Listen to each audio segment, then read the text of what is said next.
Good morning. तर आज सुट्टीचा दिवस होता, त्यामुळे मी घरातली सर्व काम आवरायला घेतली होती।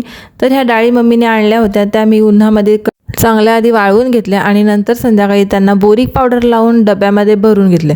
त्यानंतर आज पुन्हा जायचं होतं लग्नाला, तर रेडी झालो आणि इथे लग्नाच्या ठिकाणी पोचलो आणि सर्व बघा मस्त रेडी होऊन आलेले आहेत। आणि इथे ना नवऱ्याची घोडी आणून ठेवली होती, तर तिलाच बघण्यासाठी आम्ही थांबलो होतो आणि मस्त व्हाईट कलरची होती। त्यानंतर मांडवामध्ये गेलो आणि तिथे सरबत पिलं, त्यानंतर आईस्क्रीम होतं, शेवपुरी होती, पाणीपुरी होती, क्रीम खातच होतो। तर तेवढ्या तिथे लग्न लागलं। लग्न झाल्याच्या नंतर मग आम्ही सर्व गेलो फोटोशूट करायला आणि खूप सारे फोटो काढले।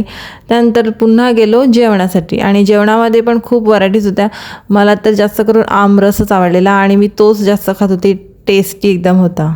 जेवून झाल्यानंतर आम्ही पुन्हा सर्व फोटोशूट करायला गेलो, खूप सारे फोटो काढले आणि व्हिडिओसुद्धा खूप सारे काढले। आणि इथे तर ह्या छोटीचं आईस्क्रीमच संपत नव्हतं आणि मस्त आवडीने खात होती। जेवलो आणि थोड्या वेळ बसलो, गप्पा मारल्या। आणि तुम्हाला जर व्हिडिओ आवडला असेल ना, तर लाईक, शेअर आणि सबस्क्राईब करायला विसरू नका। तर भेटू नेक्स्ट व्हिडिओमध्ये, तोपर्यंत बाय।